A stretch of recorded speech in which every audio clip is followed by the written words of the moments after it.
Hello everyone, Stakuya here, and welcome back to another dumb event in history. And on today's episode, we are going to talk about that time that China tried to change its traffic lights so that green meant stop and red meant go. Now, does that sound like it's really dumb and would create a lot of confusion? The answer is yes. But hey, listen up and I'm going to tell you the story. First off, a little background information. The color red is historically significant in many cultures. It's associated with love in Western culture, and it symbolizes good fortune and joy in Asian cultures. Historically, it was also something that could be a sign of royal power, or just flame, blood, and power in general. But when looking at its modern political meaning, the color red was first used to identify the struggle of working class people when the revolutionary forces flew red flags and wore red caps during the French Revolution of 1789. Red flags were also associated with a variety of European socialist political movements from the mid-19th century onward. And so when Russian communists seized power during the Russian Revolution of 1917, they adopted a red flag with a yellow hammer and sickle. Most other communist countries adopted Russia's use of the red color, with the most common reason being given by communists that it would use red because red would symbolize the blood of the proletariat, or the working class, which was shed in their revolution. And thus red became the color of change and revolution, which some ideological zealots took to a rather extreme degree and applied it to things that really did not need it applied to.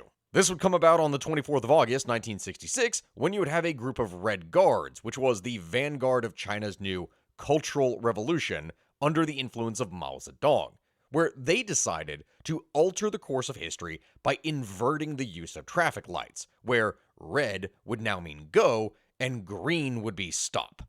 A campaign started at Tiananmen Square in Beijing as the guards went and plastered posters all across the city walls and began publicly voicing their displeasure with the conventional traffic light system. But okay, why? What does this have to do with anything? Well, you see, for these ideological zealots, the issue was that red was the color of revolution. It was the color of change. And so for red in traffic lights to be stop, well, that wasn't just going to cut it. Red needed to mean go, as this would be an ideological statement of the power of communism and moving forward. Now, mind you, this may have been done by the Red Guard, but this wasn't something that was done directly by the government. Just ideological zealots that were taking the policies of the government and the ideas of the party and pushing it towards its logical extreme, if we want to call it logical.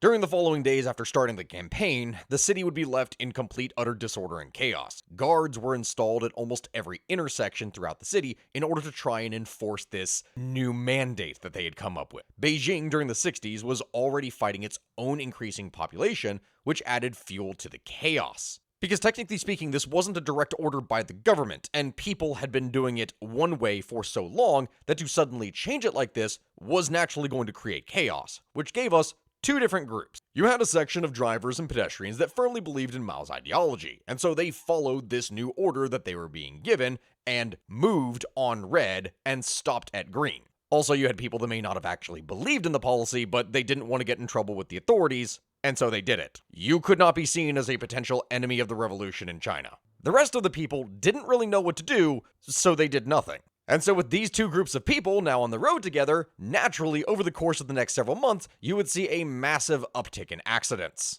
which of course left numerous people severely injured. And thus finally, after a series of discussions, city officials decided that, okay, we are not going to implement this policy, we're going to keep the traffic system the same way that it was. So in the end, China went ahead and kept its traffic system, and the people of China then did not have to learn a completely new traffic system every time they went to a new country, which I can only imagine would be utterly disastrous for any overseas things that they would hope to do in the future.